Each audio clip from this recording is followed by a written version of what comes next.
Bonsoir. Bonsoir à toutes et à tous. Good evening. Welcome to the Institute for Ideas and Imagination here at Reed Hall, Columbia University's Global Center in Paris. And welcome most especially to Self-Portrait as Othello, an evening with Jason Allen-Paisant. My name is Thomas Dodman. I teach at Columbia, and I'm currently a fellow in residence here at the Institute. This evening, I have the necessarily impossible task of filling in for Marie Dorigny, Paris Director Extraordinaire of the Institute, who is here with us, but who is taking a well-deserved rest, having spent the day battling Roman troops with a bunch of young, indomitable Gauls, you know where. Our distinguished guest, who is also with us here tonight, is neither Asterix nor Obelix, but Jason Allen-Paisant, poet, writer, essayist, and senior lecturer in critical theory and creative writing at the University of Manchester. Jason is the author of two urgent books of poetry, both published by Carcanet Press. Thinking with Trees, which won the poetry category of the 2022 OCM Bocas Prize for Caribbean Literature, and which turns Wordsworth's pastoral on its head, as it were, into poetic rumination about dogs and racialization in the woods around Leeds. And Self-Portrait as Othello, winner of the 2023 Forward Prize for Best Poetry Collection, as well as the 2023 T.S. Eliot Prize, and object of our attention this evening. I should also mention that Jason is a scholar of Francophone, African, and diasporic literature. He is the author of Théâtre dialectique postcolonial, Aimé Césaire and Derek Walcott, published in 2017 by Classique Garnier, as well as, most recently, Engagements with Aimé Césaire, Thinking with Spirits, published by Oxford University Press a month ago or 2 months ago. On his website, Jason Allen-Paisant says, "My writing explores embodied experience in the context of Afro-diasporic history. Whether it be Othello betrayed by the backdrop of a shiny marble city like Venice, a slightly shameful, muscular black body trying to find some space in a crammed metro train in Paris today, dismembered pieces of bois d'ébène scattered across oceans by centuries of slave trading, un texte qui est corps, Self-Portrait of Othello vividly foregrounds the corporeal experience of, quote, what Shakespeare did not write about, the story he was unable to tell." That is a quote from page 45, which happens to be the page at which I opened up this beautiful book. I like to start books halfway through. The page goes on to say, Othello is a real structure of feeling taking shape, which the world had never known. How could it have? The world was not yet world. As a historian of sensibilité, of empire, and a fan of Raymond Williams, I could not but be immediately bewitched. So I dived in to learn both about the missing backstory of Othello and how Othello echoes and might be translated today. Jason will be joined in conversation with David Scott, who is the Ruth William Lubrick Professor of Anthropology at Columbia University. David is the author of many books, but what I would like to foreground this evening, because it always comes last in presentations, but I think it should come first, is the fact that he is the editor of many, no fewer than 72 and counting issues of Small Axe, a journal that he founded in 1997 and has painstakingly crafted and most often prefaced ever since. Almost 30 years on, this Caribbean journal of criticism has acquired legendary status in and beyond academic circles, and especially among those of us crazy enough to still want to launch a print journal today.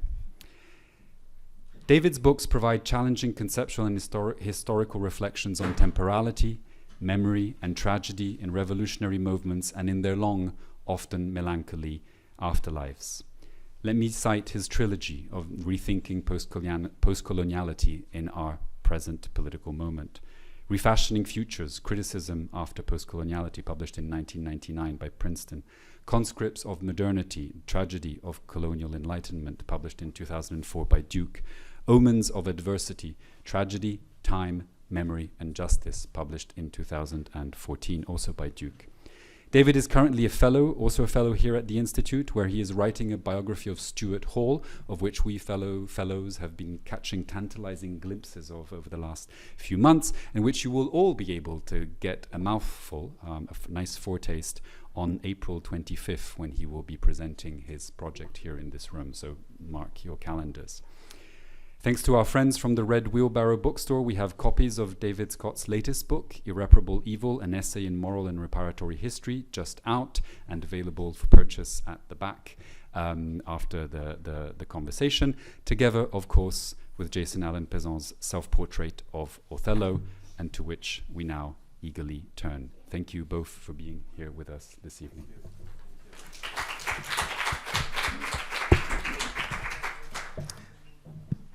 Thank you very much for that, Thomas. Before I start, let me give you a sense of how we're going to proceed. Jason and I will be chatting with each other for about 35 minutes or so. And then Jason will read for similarly about 35 minutes. And then we'll open for conversation. Am I within the bounds of the authorized? The stage is yours. So that's roughly how we will proceed. So, brethren, this is a great pleasure for me and a great honor. So thank you very much for doing this. The pleasure is mine, David. Pleasure is mine. No, I want the pleasure.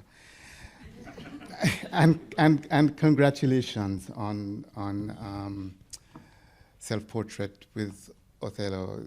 The T.S. Eliot Prize is a serious affirmation of work that you've been doing over a number of years, and we will get to portraits as a self-portrait as Othello in a moment. I want to begin, though, with a book not yet published, your memoir entitled The Possibility of Tenderness. I mean, the title alone is enough to give us pause. First of all, when will it be published? March 2025. So next year. Yeah, next year. year this time, it will be out. And thank you for sharing the manuscript with me. I'm sorry that you guys won't have the pleasure of looking at it until next year, but it is a remarkable book. And it is remarkable in many, many ways. It is clearly an evocation of a particular childhood in a particular place. Growing up with your grandmother, Mama, who you refer to her as, in a particular place, Coffee Grove in rural Manchester. And it has, as you write about it, a very particularity, and you draw various contrasts around it that highlight that particularity. So I want to talk about this book for a little bit. To begin with, tell me, for someone of my age, if I may put it that way. Which is? No. You're too young to write a memoir. Mm-hmm. So tell us what prompted the memoir. Well, first of all, thank you for the invitation to be here. It's wonderful to be here. I want to pay homage to Maryse Condé. The last time I was in this room was 12 years ago with Maryse Condé in this room, this very room. It means a whole lot to be sitting beside you, chatting. I met David's work through Conscripts of Modernity, and I'm now meeting you in the flesh, so that's a big deal. The question was to talk about the book, just generally. No. The question was... the memoir. The memoir. What prompted... So I don't want us to get too far into the memoir. Right, I want to know what it is that prompted the memoir form as a way of trying to think about your childhood in a particular place with the particular people that you're thinking with. Well, I came to this project through a series of questions that I was already asking in Thinking with Trees around what is it, this feeling that I was working through around finding myself in woodlands in England and asking, a feeling that I belonged in this space in a certain kind of way, feeling a deep pull to these spaces, and the fact of being able to be there with all that brings, and wondering why I hadn't keyed into this before. So naturally that took me back to the impulses behind that, which is my childhood, which is where I grew up, thinking about where I grew up in Jamaica, which is, as you said in your preface, is in rural Manchester, Jamaica, central Jamaica, in a very agriculture-based peasant district. And I suppose the brief answer to your question is I wanted to explore those questions through the form of storytelling. I thought perhaps, this is from somebody who has a lot of practice in writing scholarly work. And I suppose my wager was to think about how to do the scholarly via storytelling, via talking about the people talking about their land, via talking about the people thinking about the way they tell stories about the land, the way they relate to the land. And so the texture of the work, I think, was dictated through that. I mean, another way of looking at it, another way in which I looked at it, was that it changes audience. You write a book and you put memoir on it. Memoir is in, but you rightly say that somebody like me, I get the point. Somebody like me is too young to write a memoir. I think memoir is in because it's kind of like you're nearing almost like in novel territory, but it's not. It's almost a kind of way out, a kind of, how should I put this? It gives you a sort of way in which your hands are not tied to, I suppose, the mechanics of a novel as much. I find myself slipping in and out of the storytelling is I like to think what drives the work, but it's the critical element is also extremely important, and I think the storytelling helps me to carry the critical element in a not heavy-handed way. Mm-hmm. In a way that a work of criticism wouldn't. The memoir, The Possibility of Tenderness, is substantively about many dimensions of your growing up. It's about the formidableness of your grandmother, to whom I want to turn in a minute. But it is also very much about the way in which a landscape can be evoked in language. And I want to talk about the variousnesses of your obsessions with language, and we'll come to some of that in a minute. But one of the things that you say in the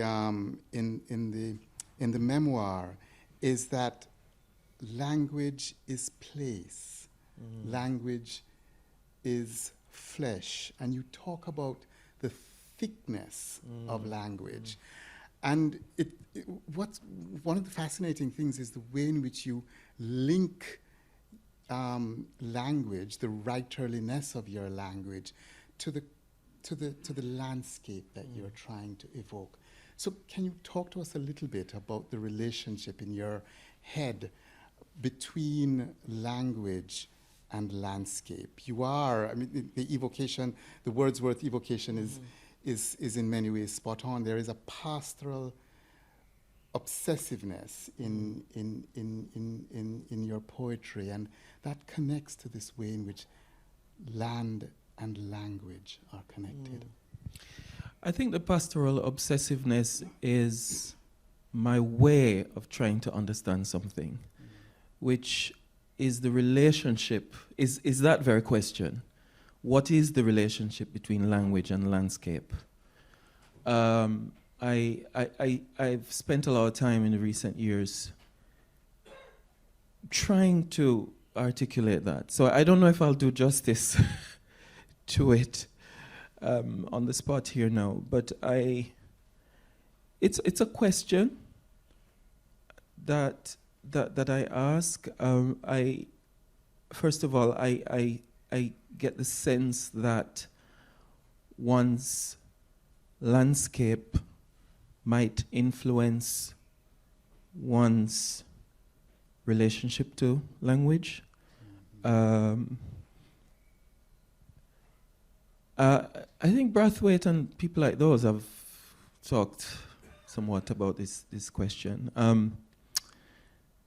But, well, as things spring to mind, one thing I try to do in the book is to feel my way around English, the English language, by looking at the language of my people and how they talk, the texture of their language, and how they talk about history, and the relationship to this space, which inevitably involves time, right? I keep on asking, how can I go into that to find,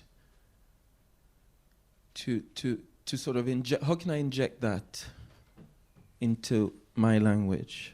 I'm a poet, as you know, and I think this business of landscape and language becomes really, is intensified in poetry. You know, one of the things that Kamau, you mentioned Kamau, of course, and we may have time, we may not, but it'd be great to talk to you a bit about whether or not Kamau had an influence on you directly. But one of the things that Kamau was preoccupied with was the non-self-evidence of the relationship between the language that's spoken in Jamaica and the description of landscape. So in History of the Voice, he's trying to say why it is the structure of the pentameter is largely unworkable in trying to describe the effect of a hurricane, for example. So as I read what you were saying, I kept thinking about that, about your struggle to make the land, that landscape, speak through your poetry. Yes. I think the language is a key way in making the landscape speak. Another dimension of this that comes up in the memoir is the relationship between language and silence. And there are beautiful passages in the memoir in which you ask yourself, because it's the poet then doing the research that is realized in the memoir. You are already a poet in some sense, and you are asking yourself, what could it have been from this landscape that produced the poet in you? And one of the things you talk about in that context is silence, the silence of the landscape. So I want to hear you riff a little bit on the relationship between silence and the work of poetry. Wow, David, you asked some difficult questions. Great questions, but really interesting. Gosh. We will feed you and water you after afterwards. Yes. But I see the food. Food. Yeah. Yeah.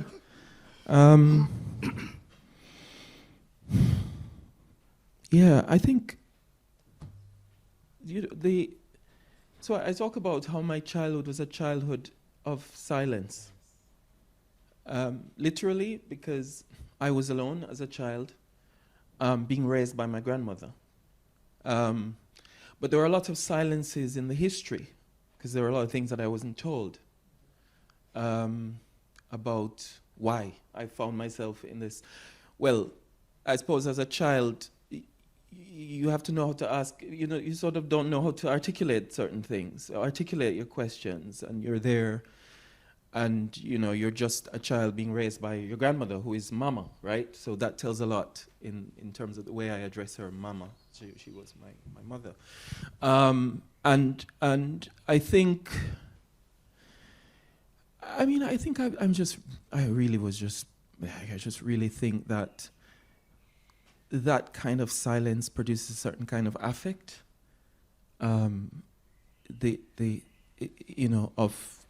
It shapes you. It creates a kind of ruminative, very meditative child. A child who, as it happens, had the trees as his friends. If you want to put it that way. It was very. I was alone very often, and I was alone amongst in this kind of world teeming with life in another sense, right? It was a very Coffee Grove still is very very very much in relation to to Jamaica, an unspoilt environment, very green, a peasant way of life, with people working the soil, and we had no electricity. As I say, I talk about this in the book. We had no electricity, and you realize that when a place doesn't have electricity, what is the rhythm of days, right? You sense the rhythm of days in a different way. It's literally. You're more attuned to sounds, I suppose. The music of the environment, the music of the land, and the peony wallies at night, the birds, the patu, the owls, but also the animals grazing, right? So I think there's a certain musicality. These kind of landscapes have their own musics, and I think that's one of the things I'm interested in. So I think perhaps I'm used to silence. So when I go walking in the woodland in Leeds, in Roundhay Park, I'm expecting that. I'm looking for that way. It's sort of like my mode of listening to the landscape, or sort of feeling the landscape. Yeah? Does that sound too poetic, or does it make sense? But we expect it to sound poetic. But and your description makes me remember that I think it's an early passage in the memoir when you talk about learning trees by climbing them, and that it's not a premeditated knowledge of that landscape. You learn the landscape by using it in some way. That's fabulous. Now I want to come finally to the obvious question about the memoir in some way. That's the formidable presence in it of Mama, your grandmother, with whom you grew up. And there's a lot to say, and hope, and we will hear some of it when you read from the memoir. So we look forward to that. But in some way, I want to ask you straightforwardly, what is it that Mama gives you?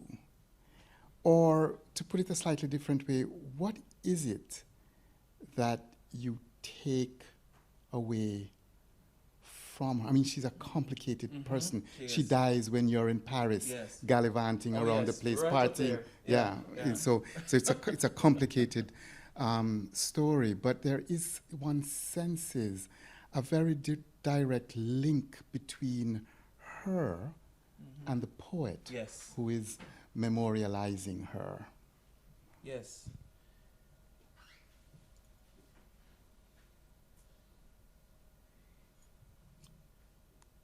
I feel like she allowed me to dream.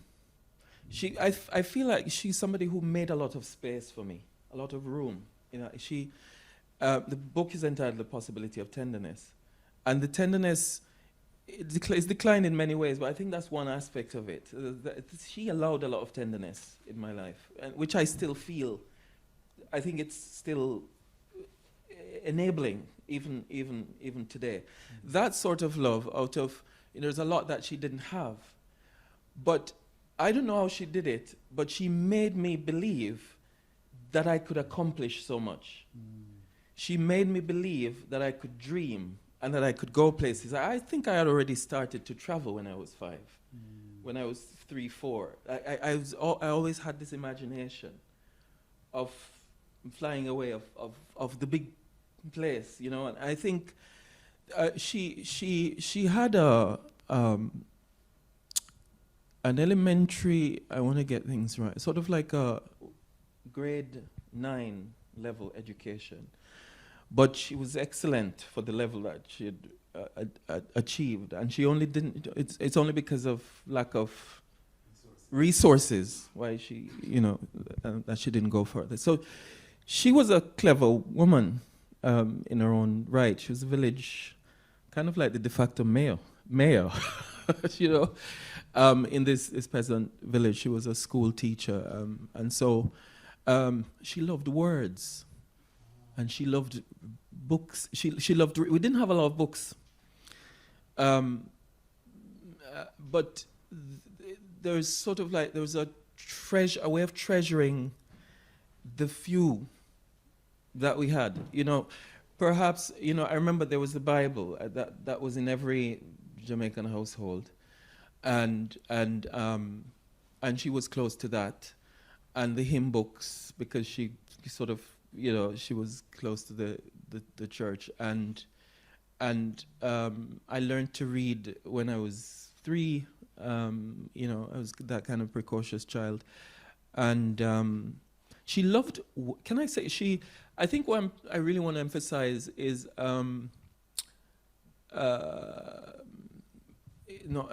Edward Baugh has a little poem, I don't know you know it, where he's talking about his mother loving words, like she would study the dictionary or something like that. It's just fascinating how somebody can love words in and of themselves, and it's something that she passed on to me. So I think you talk about the link between that and the poet that I am. I think those are some of the elements. Mm-hmm. On the theme of words, you are a lover of words, clearly, a great lover of words and of languages, and you have a doctorate in medieval and modern languages and speak several languages. But you say somewhere that English was never a strong subject for you in school. When do you feel that you are drawn to the form of poetry? When are you called to recognize that gift? University, undergrad. The final year of undergrad at in University of the West Indies, Mona. At Mona. So you worked with Eddie Bauer, Mervyn Morris. No, Mervyn Morris. These were people who were kind of hovered. I saw them on campus. They never taught me. Uh-huh. I knew Mervyn Morris. He didn't teach me, but I interacted with him. Right. And with other poets, and with senior poets, and budding poets at the time. Was Aishan at UE at the time? Aishan we weren't in the same year group. I was. Aishan Hutchinson is a yeah. Jamaican poet who was a runner-up for the T.S. Eliot Prize. Yes, I was actually in the year 1 year ahead of him. I see. So yes, I think it was my final year of undergraduate when I started writing poems, and there might be poets in the room. You can, you recognize that feeling where you sort of tell yourself that you need to be a poet, and you start to write poems, and they weren't very good. I was imitating the Romantics, that sort of vibe. One of the things Shelley, Keats. Right. One of the things that one senses in reading your poetry, and indeed, to turn very, very briefly to the book or to turn through the book on Aimé Césaire for a moment, is that there is a quality of thinking that poets do. That poetry for you is not decorative. Poetry for you is not simply evocative. Poetry for you is a cognitive form. Poets think. Thinking with trees is a serious form of making things intelligible. And you say this, I think, with respect to Aimé Césaire. I wonder whether you think that poems, I wonder how you would describe for us the cognitive character, No, go on. the cognitive character of poetry. How do poems think?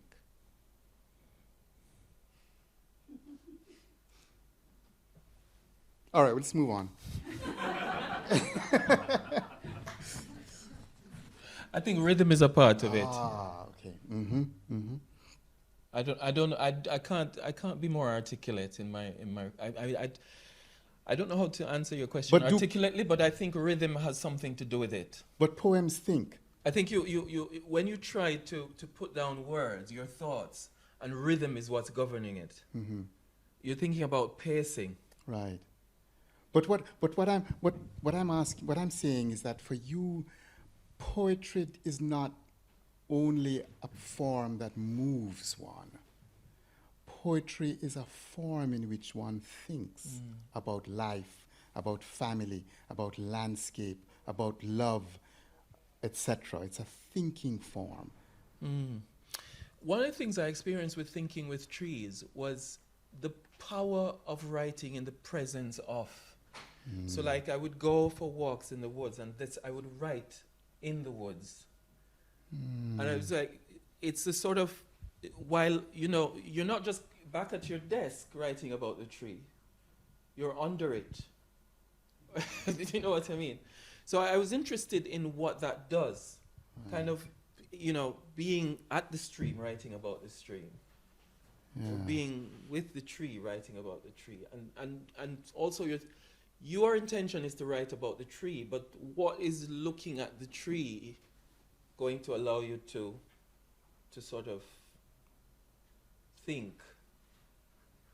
Does that make any sense in response to your question? No, yes. So this helps us to turn to thinking with trees, which is a marvelous collection. Oh, thank you. You're too kind.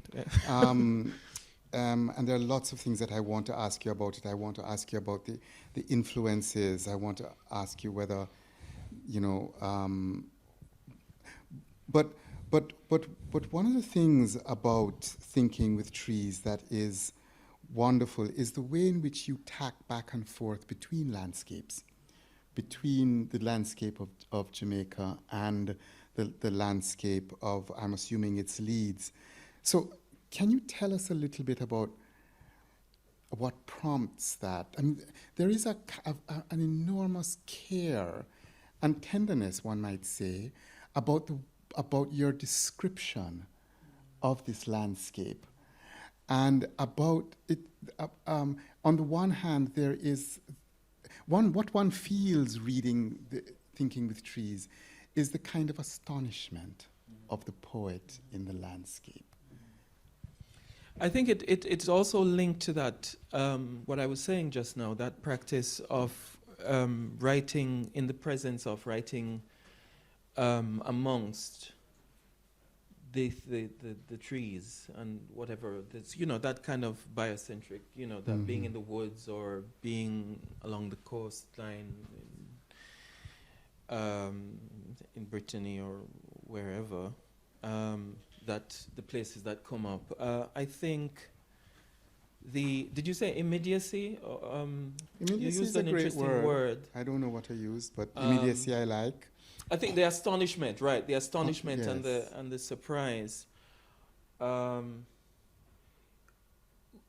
What happens too when you write on the go, is that it becomes a sort of almost a sort of what's the word for this?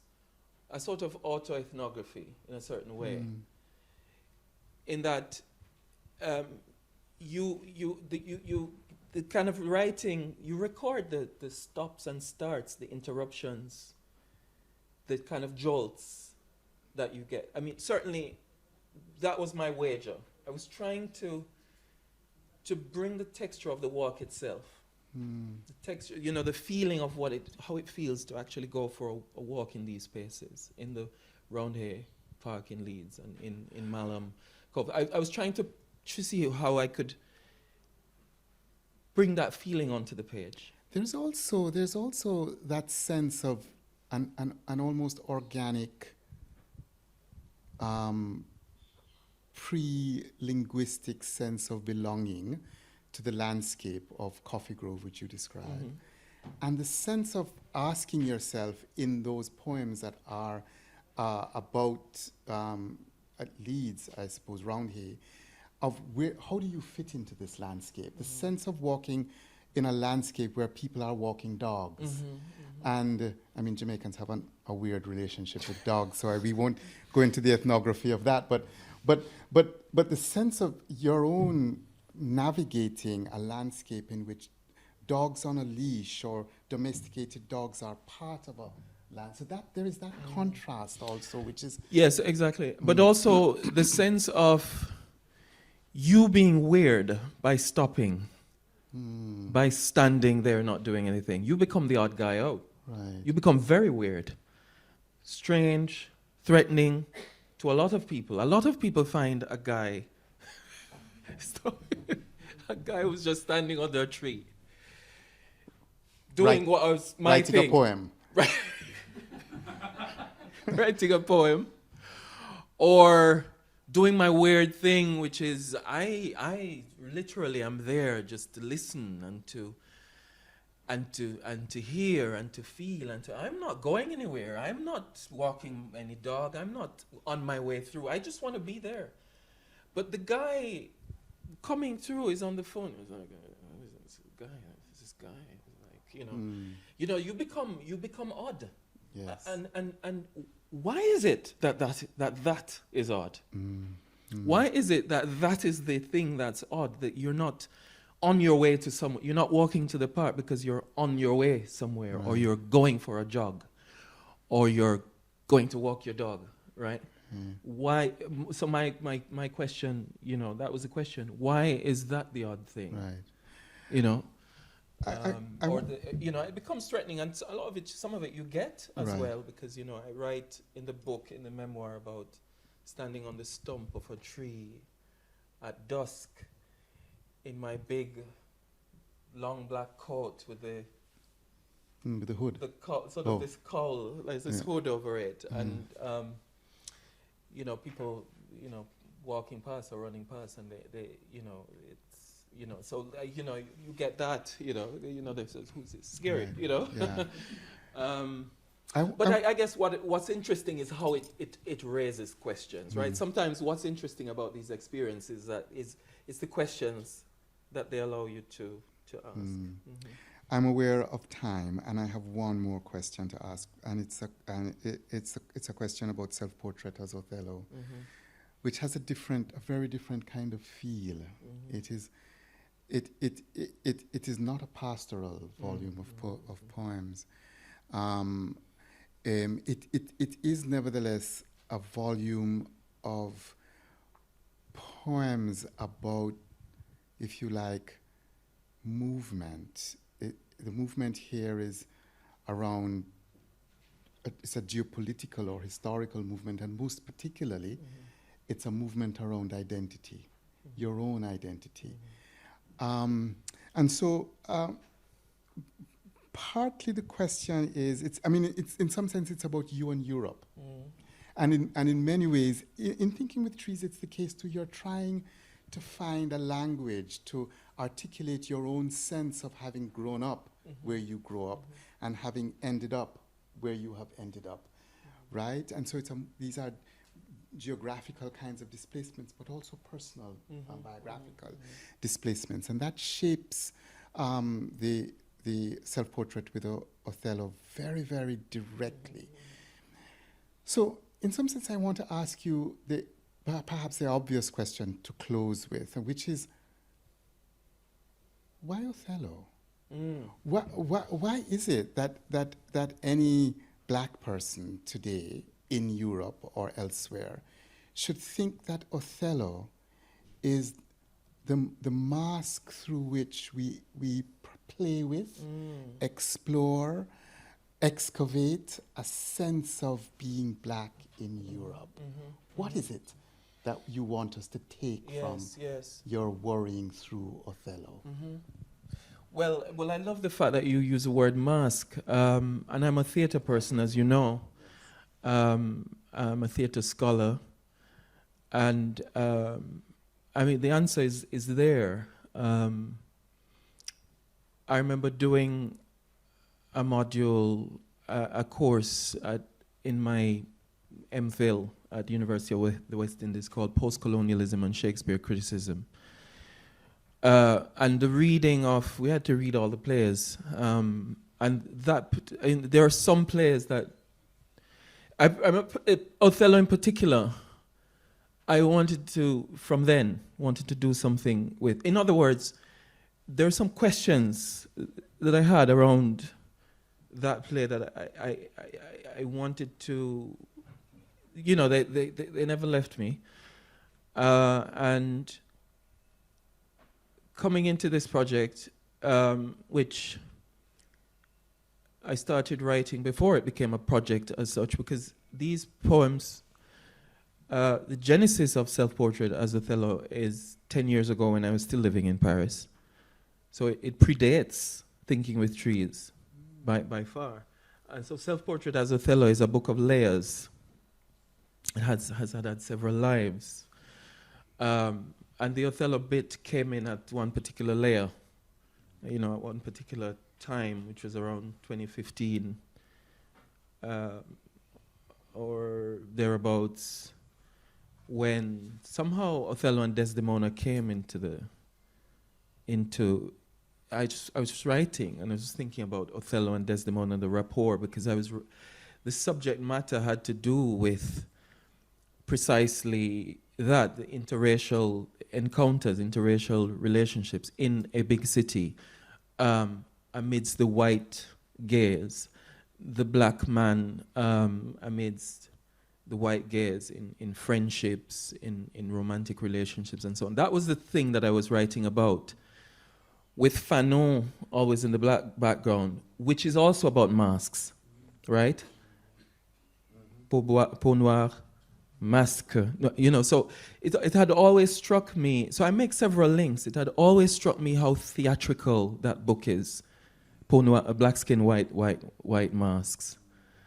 And I think the language, so much of the language is, so I was writing in the presence of Fanon, and I felt the presence of Shakespeare, of that Othello, and I sort of let it simmer, and it sort of came back.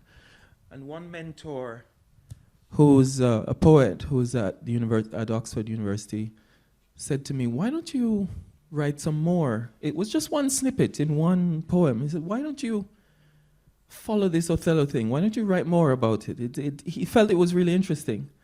I think that the original line is no longer in the book. The original line had something to do with it. If Shakespeare could see through eyes of black, Othello would have thought different to Desdemona.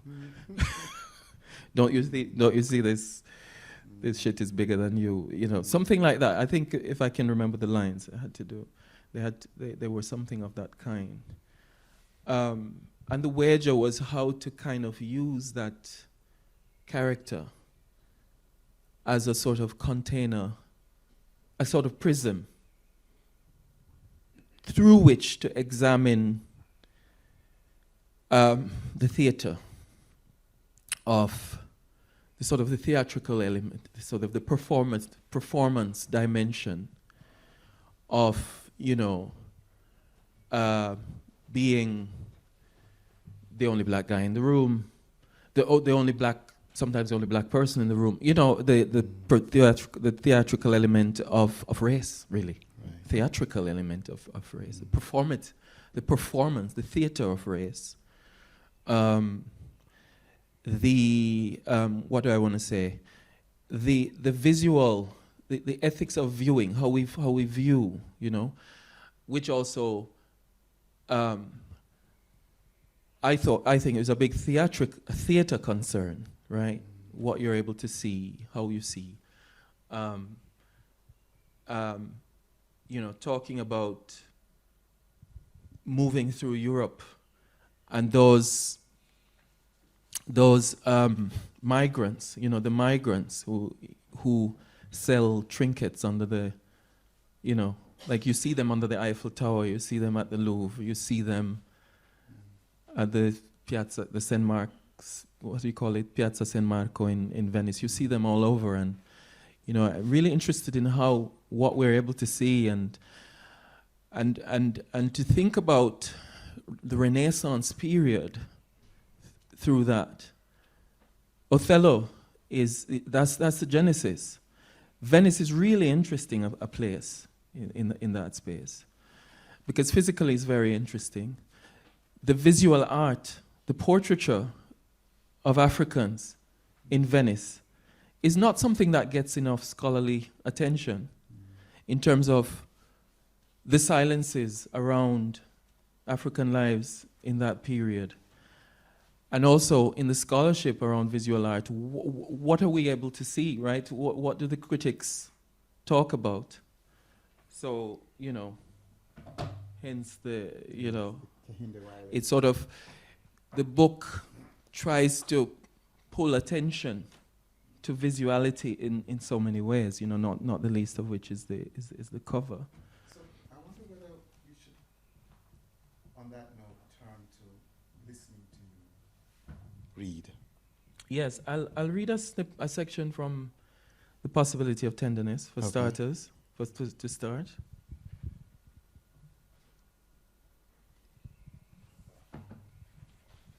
Thanks a lot for the questions. Anytime. This is my Jamaican compatriot, you know. This is what we haven't said as well. Yes. Share that.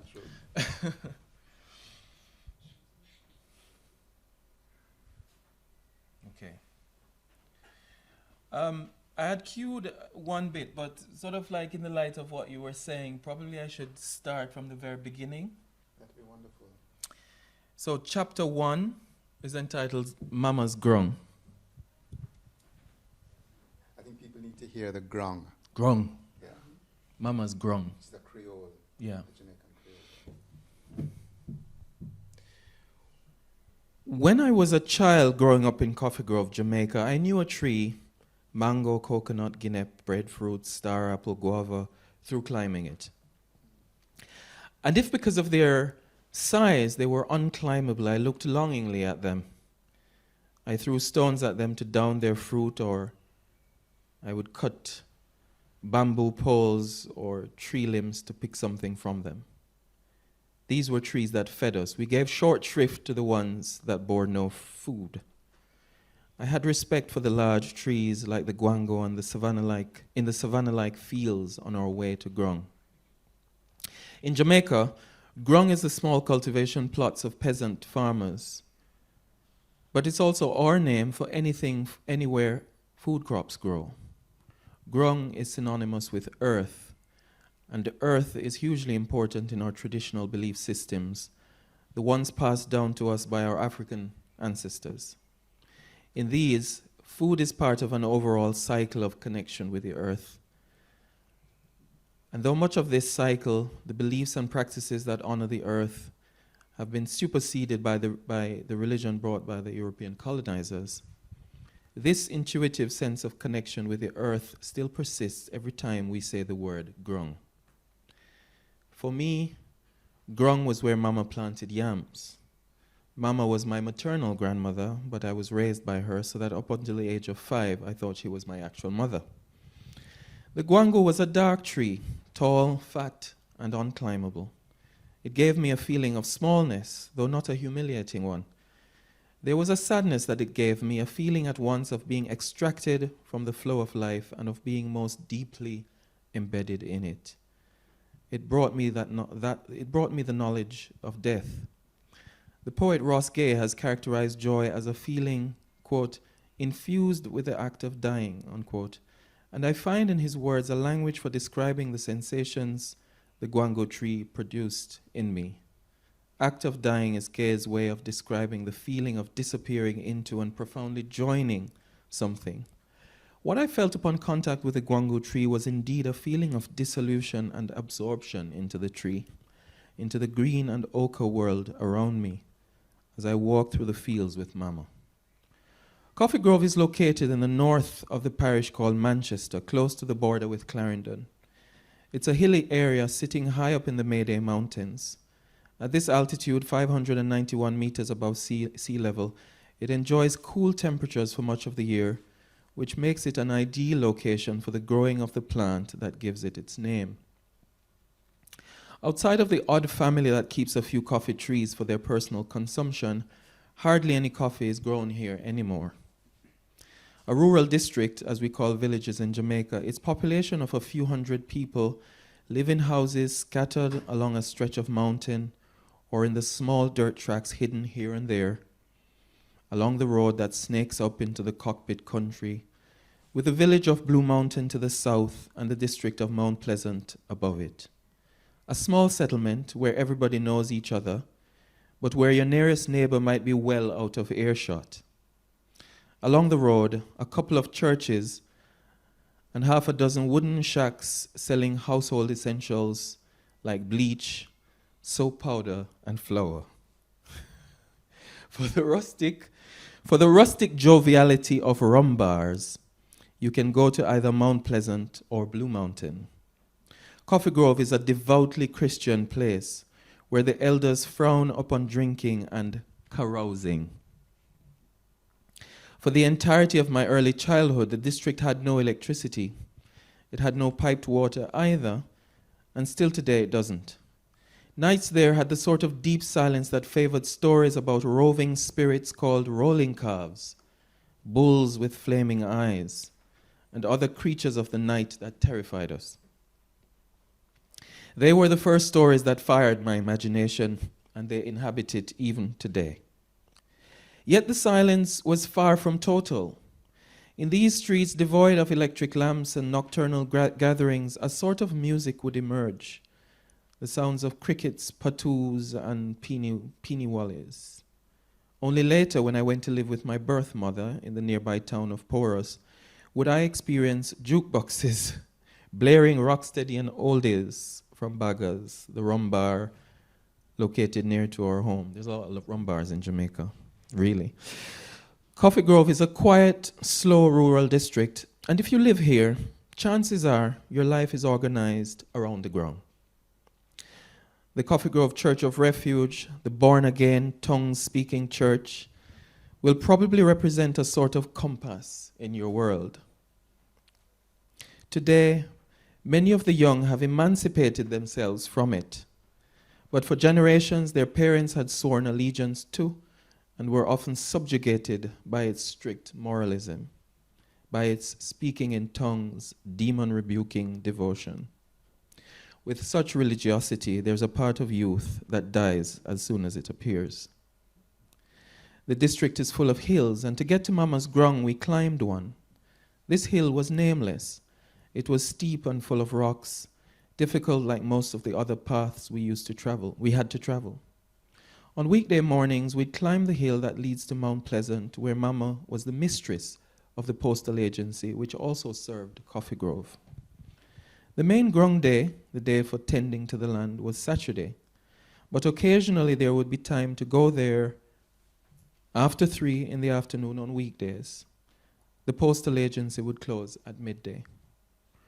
Crawling into the mind of that child of 3, 4, or 5, I see myself now, walking up and over 2 significant hills, the one that leads to the Grung, and the one that takes us up to Mount Pleasant, under scorching heat. The rains come often enough, nobody complains. It is also a rainy land, abundant, green. The crops grow, the farmers work. Percy work. Mama told me that was my first sentence. Percy is working. Percy being a friend of hers whose house lies along the road. And I roll the tunket, my word for the shriveled, dried coconuts that fall along the roadside. Whatever the road we travel, the hill leading to Mama's Grung, or the one leading to the postal agency in Mount Pleasant, or the many other paths that branch off that narrow, snaking main road linking Coffee Grove to the rest of the world, the red Grung runs beside us, the scarlet, bauxite-rich earth filled with potato slips, tomato beds, carrots, cabbages, and all sorts of growing foods with which this thriving agricultural district fed itself. And yam, acres and acres of yam growing under scarlet hillocks. On hillsides, at the sides of roads, in gullies, as far as the eye can see. Over 10 varieties of yam, the pride of every farmer. Long, red grung under the sun, backs bent, heat parching skin. Go now into the body of the 5-year-old child to look through his eyes. As soon as you come off the brow of the hill that leads to Mama's Grung and enter the vast clearing, there is the guango tree beside me on my left. To get to the Grung at the end of the track, we pass just under the guango, then turn off to the right through someone else's pasture. We go up through this pasture to the common mango tree. The Grung is before us, a half-acre of land. There was hardly ever anybody else besides Mama and me on this piece of land. Mama had knowledge of the Grung. When any help came, it was small and limited.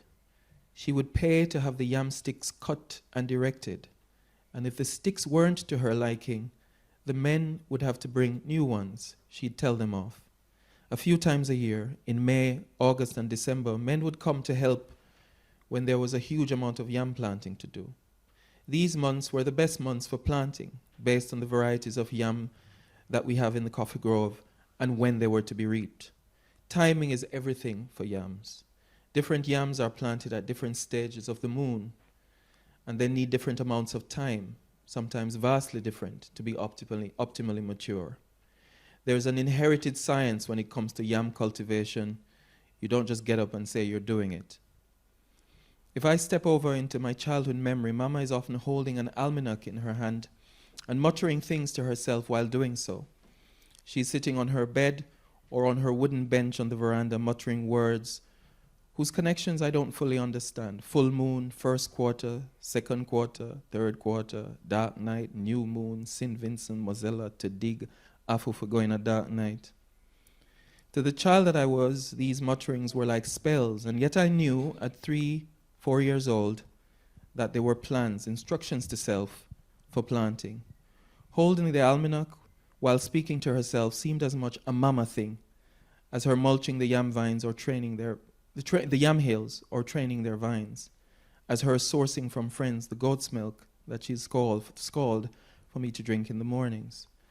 I didn't think about the significance of dates, moon cycles, and dark nights to the cultivation of yam, but I understood even then that hers was a technical and intimate knowledge of grung things, and more specifically, an intimate knowledge of the yam.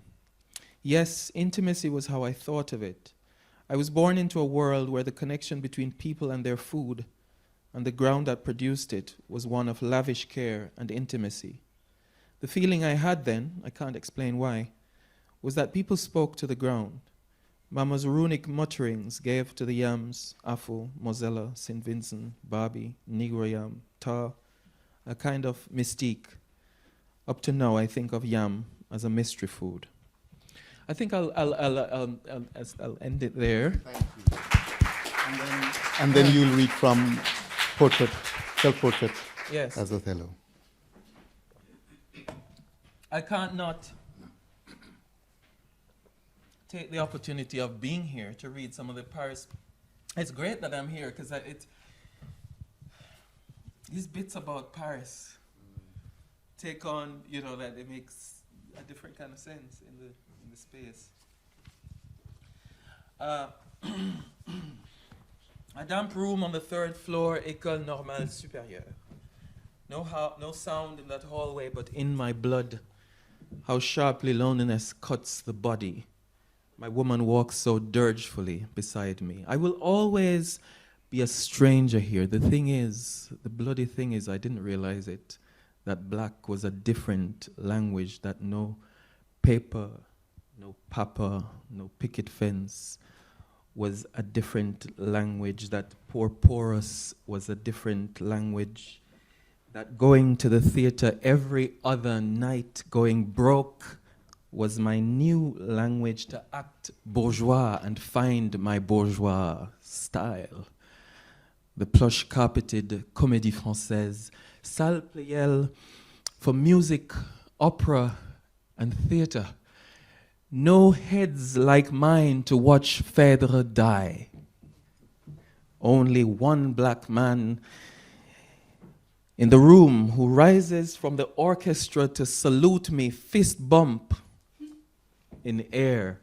One other black man in the room speaks my language, the language of performer to crowd, and wow, did they like it. The looks, trying to find whiteness in my blackness. Come on, brethren, my Jamaican brother says to me. Black people don't go opera, you know this. I call you Daddy, bois d'ébène, pieces of scattered wood. You break me into 1,000,000 parts, and everything I am is you. I wander in search of you, a trunk of tree reaching my eye, faint in the fat of fog. Mon passé est là, qui me montre et me dérobe son visage. Blurred and calm, it stands there between retreat and outline, face keen to speak. Mon avenir est là, qui me tend la main. I tried to touch you, the space between outer space and inner music disappeared and blasted pieces to the east and west, to the north and south. I go in search of you to touch, to speak, light and music, sounds of stars, of space, daddy, daddy, in a soul kiss. I see the woman's lips, the eagerness in her eyes, a surprising métis, Altello et jolie, a proud nose, a smile of leeches in a perfect circle, a flash of a scent in her eyes. I walked into the stinging of desire, arranged words into an arsenal. If you want to roll with a pro, then roll with me, baby. But she was already mine, my guide on the journey through the inferno. In the Latin Quarter, we kissed passionately, then met again at a café in the Marais.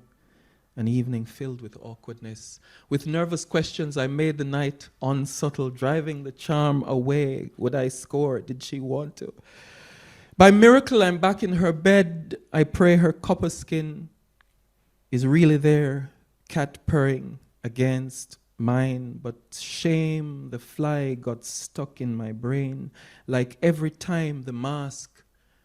No use for the shame fly droning, jabbing at my temples. Go back to porous where you're from and tell yourself, pretender, this ain't your category. She sees a Frenchman when she looks at me. My Jamaicanness wiped out like my accent, a lie to go with my tweed. But I couldn't dislodge the shame fly from my brain. All she saw was someone who fucked up the mood. Smile of leeches. Perfect circle of pain, a woman's lips, the eagerness in her eyes.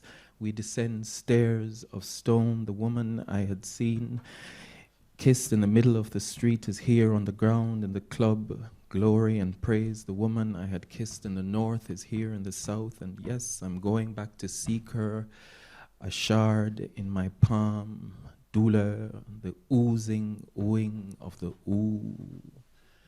And the ah of of the grinding, the sound of pain is a winding, whining, do, douleur, do. Dance with me is a wine in my mouth, is the sexiness of the words, is a land of sin, of pain. The neon lights, the thirst of skin, smell of hunger, violon dingue, sounds in the night sea, going down underneath stones, coming back up ain't sure, but down in the locked deep. These stones be watching me. My locks don't fit, the shame fly won't quit. My head don't stand right, not suave, smooth, small. My sebaceous glands ooze monsters. My head don't fit, I don't fit right inside it. And what about my arms? I can't control the way they bend, cannot find home for my body, inside porous, inside Paris, inside the skin of my small house of mummy, of missiles, of mop sticks flying. I've drowned my pain tonight, like yesterday, like so many other nights, from bar to bar, from hole to hole, from drink to drink. I've drowned my pain, crying, Daddy, Daddy, when, Daddy. That bit is in italics because it's a direct borrowing from Black Label by Damas, as some of you might recognize. I pull myself through tight spaces, through the twists and turns of the marais, dim alleyways. The locks won't do, but I insist. I sleep the days away. No one can see me, ghost actor. Will it be worth it? Will it be worth it? My woman has left me, no ground left under me. My granny now lies in the earth. September spiraled into October, October into a circle of shadows. Show me the hidden side of the script. The question of the futile terrorizes me. There are many sighs, bodies, mainly mine, I see now rushing around on the edge of Acheron, hurrying to one place, then fleeing in opposite direction. Show me the hidden side of the script. I want the kind of life that can be read, not piddling, paltry, mooching along. Instead, why do I always have to be translated, never well represented? I need to find a place to be spectacular. In this place, I am too many things, and life is easier when you singular. I'm going to end with one poem. Another Paris poem, just to give another. So that section of the book, as you might have sensed, I had performance theater directly in my mind by reading it. Most times when I do that, I'm standing, and I try to get venues to say, give me a mic, either a standing mic or a thing. So I do it hands-free because I put my whole body into it, sort of like directly performance, thinking.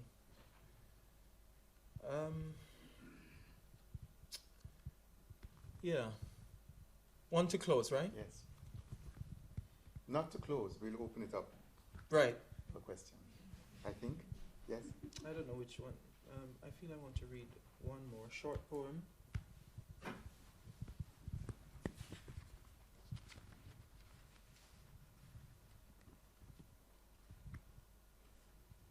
Yeah, because you mentioned this kind of moment, it made me think of this poem called, so I won't have read any of the Othello bits, but you can buy the book then. So that you'll have to buy the book to see the Othello, the second section, that self-portrait as Othello poems. The Night of the Death. Check me out, simmering across the dance floor, 5,000 miles away to house music. Mommy, you really could have picked up the phone. My smile won't go, I slow down and the world returns only slowly. Mama dead, just so. Can I speak to someone other than these Erasmus girls shimmying on the dance floor?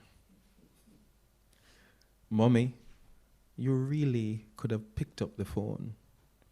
I'm dancing through the Facebook message to house music. They're asking me, are you all right? In Paris, dancing, Tommy, Mama dead. The Facebook message in the cafette, École Normale Supérieure. I didn't return home to you waiting for me 2 months, Mama, traveling. And I couldn't afford the plane fare, but here I am dancing. I'm in a cafe in Paris, École Normale Supérieure. These girls shimmying beside me. Mommy, you could have picked up the phone, not a Facebook message. I would have paid. Thank you.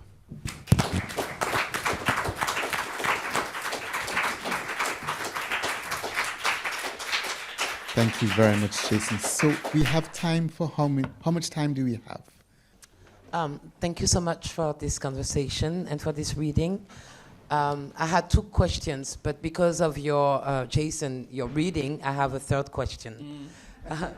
The first one was because you insisted so much about the importance of rhythm, right? And in your relationship to language, I was wondering what was the rhythm in your head? That is to say, how do you feel about your relationship between, let's say, the, what is called standard English and Jamaican Creole, and how, how do you, I don't know, balance the two, or are they one? That was the first question. The second was about when you spoke about, I think it was Italy and Renaissance and, silenced portraiture of, the African or Black presence. And then you spoke about the people, who are called migrants, African migrants, that you can find in all European capitals, and how they seem to reenact this ancient presence. And I was wondering if you made any difference, or how do you understand yourself within your presence on European, soil?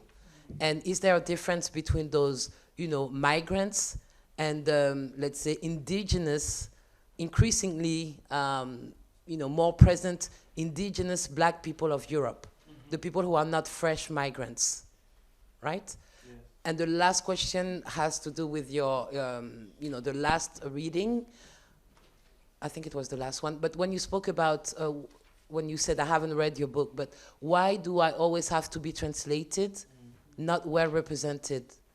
I'm sure you might expand this in your book that I still haven't read, but I'm interested in that, this translation translation and representation, and mistranslation and misrepresentation. If you could say a few things about that, if that makes sense. Thank you very much. Yes, thanks for the questions. Rhythm.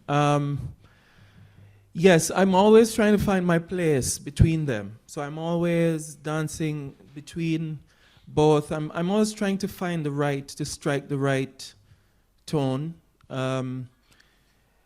I think I sit ambiguously in English. I've never felt quite at home in English.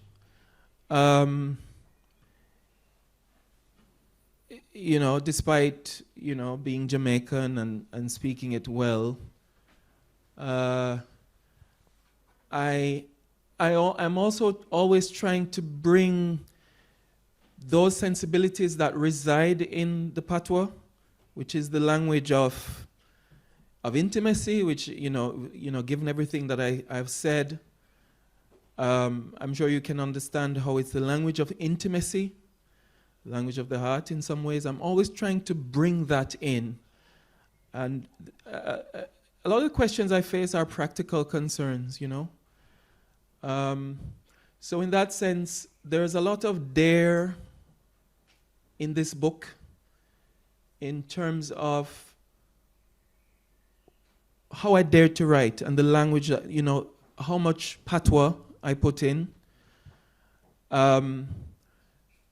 Knowing that, I think the dare came in for me thinking, well, people have this obsession with understanding every word. I mean, people generally, obviously not everyone, but, you know, publishing is tricky sometimes. And so to cut to the chase, what I was keen on was I wanted to speak to somebody who was like me. I wanted to speak to somebody who probably wanted to hear this language, wanted to see the patois on the page, and recognize themselves in it. And so I really took risks in writing that. It's a book that weaves in and out of several languages, as you can hear. But I guess what I'm saying is the problem of recognizability and who recognizes themselves on the page.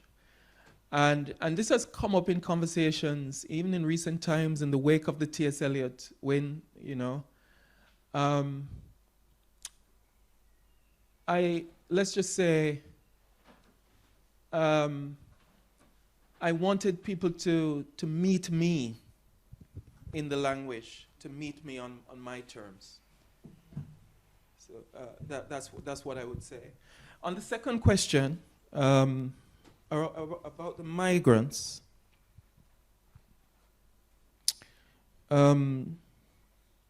is there a difference between the? Yes. I think of course, you know. There are layers of history, and you know, I'm interested in the context of the visual field of black bodies in general. There are many interests, right? I'm definitely interested in people like, you know, like us, or people like, you know, black people who have been here for generations, you know, for one reason or another. But I was also interested in the migrants, right? So I'm interested in both. And I think they're very different experiences in one sense. There are, you know, sometimes similarities depending on what we're talking about. I you know, I was interested in how I can say me, you know, as an individual, how I see myself by looking at the migrants. There is the poem that opens the second section is an essay poem, or a poem essay that's set in Venice. And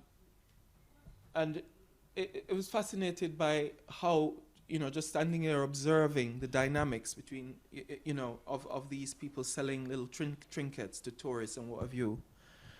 How it made me think about myself, my presence, and made me realize how much there is some kind of similarity.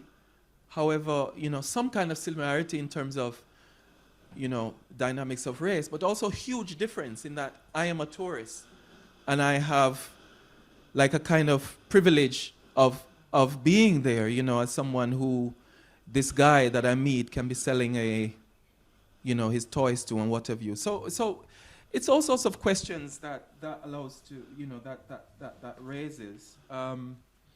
I hope I've answered your question. It's an interesting one. The third one is about translation. Yeah, so it's what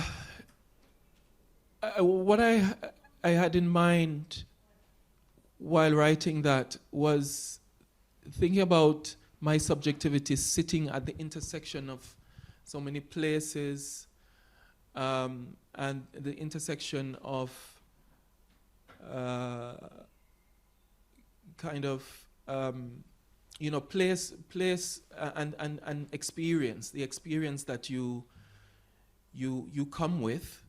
I finished with a poem talking about learning of my grandmother's death 5,000 miles away, among people who I think don't understand, sort of can't understand the huge chasm that separates me from them in certain ways, right? Given the place where we are in the experience, right?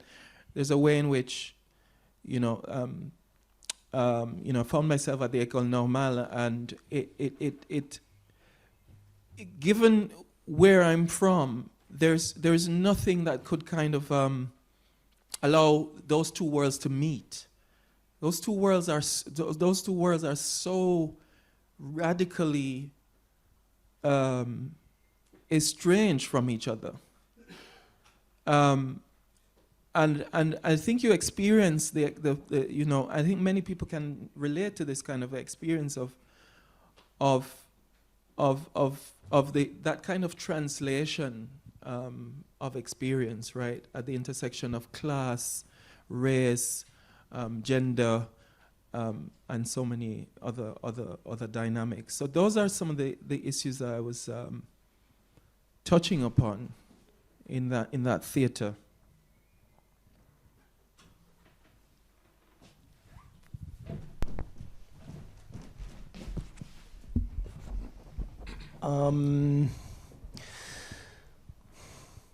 There are a lot of things going through my mind, so I'm trying to synthesize them. Two questions related to the possibility of tenderness and then also self-portrait as Othello. And in the talk you mentioned some of these things. Possibility of tenderness, you mentioned also being at Mona with people like Eddie Bond. It immediately triggered a thought of, his foundational essay of the Caribbean writer's quarrel with history. And the title, The Possibility of Tenderness, where one of the things that was sort of trying to tease out through Derek Walcott and others, the way that the Caribbean has been written out of history, that engagement with language, and so your own engagement with landscape and finding the language to speak it, but also to speak of the possibility of tenderness in a landscape that has been so violent. I don't know if you could speak to that as part of an inspiration, but yeah. So there's that piece, and then in this, I wanted to ask a question about sort of like heritage, and I was really pleased when Léon Gontran de Mas showed up, because he is incredible and is incredibly understudied, and is such an amazing influence in terms of that Caribbean space, because I consider La Guyane Française Caribbean, right? That showed up in your being at École Normale Supérieure, which you may have had a similar experience, but I found it amazing being in that space where Aimé Césaire, Senghor, Damas were there, but nobody talked about them. You have to go looking for their work in the bibliothèque, that sort of, so Damas in your own work and the estrangement, how did Damas show up, or in terms of your going through him? Yeah, how did Damas show up is because I read it a lot. I read him a lot. These were things that were kind of books that I would carry in my pocket while I lived in Paris. These were books I just read a lot, and because I'm a huge admirer of his poetry, as you are, and when you read things and you come under these influences, they seep into the work. They inform the work. They're always hovering, and they inform the work in some way or another. There are shared concerns, you know what I mean? As you can tell, you know, for Damas, it's, you know, it's the alcohol is, you know, the alcohol. I mean, I don't know if it's alcohol. It's been a while since I read Black Label. But anyway, I mean, rhythm is such a, the pacing of it and the kind of the influence of the blues, the influence of, you know, music, but also the spaces, you know, like like in that first section, you know, I'm in a speakeasy as well. I'm talking about jazz, listening to jazz and drinking up Veuve Clicquot and saxophone and piano and all of that. It's all kind of, there are influences that are kind of relevant in certain ways. Yeah. I noticed in the delightful Paris poems juxtaposition between the material, which is very tortured and full of shame, and then this fantastic delivery just now, which was very funny. And I'm wondering what you believe the place of humor to be in poetry in general and in your own poetry in particular. Yeah. I think humor is really important. And thanks, Yasmin, for your question. I think humor is really important because I think humor gives us this occasion to pause, doesn't it?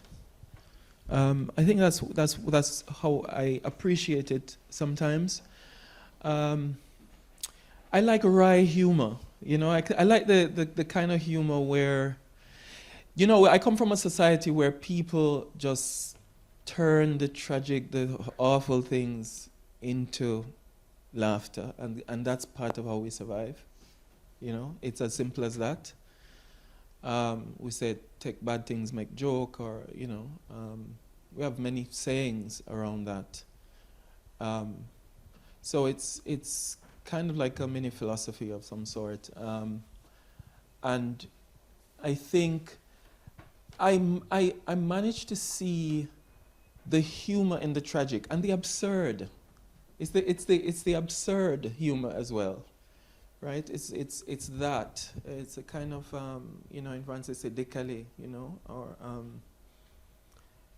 the awkward humor. Awkwardness is a big thing, right? Awkward situations, and it's I like talking about awkward things, right? Because I think awkward humor is fun, but also there are different types of humor that people get in different ways. I mean, I perform this in so many different kinds of spaces. You know, when I perform this in front of like a predominantly black audience, you know, they get things that a different kind of audience, you know, like a majority white audience wouldn't get, you know. Like, you know, when I see that line that says, you know, Jamaican brethren say, come on. I mean, I did hear some laughs, as well, to be fair, when I said it, you know, black people don't go opera, you know. Because that's such a loaded question. You can imagine, you know, it contains so much, you know. And so yeah, humor is, I think, is important. Also, the subject matter is sometimes difficult, so humor makes it more kind of manageable, right? One finished? Maybe one more, if there's one more? No more questions? So it's left to me to thank you plenty. Jason, I give thanks and praises, and thank you all for being here, and thank you to the Institute for making this happen, and Sari and Meredith for everything that has allowed us to be here. Thank you very much. Give thanks, David. Thank you so much. And thanks to everybody. Yeah.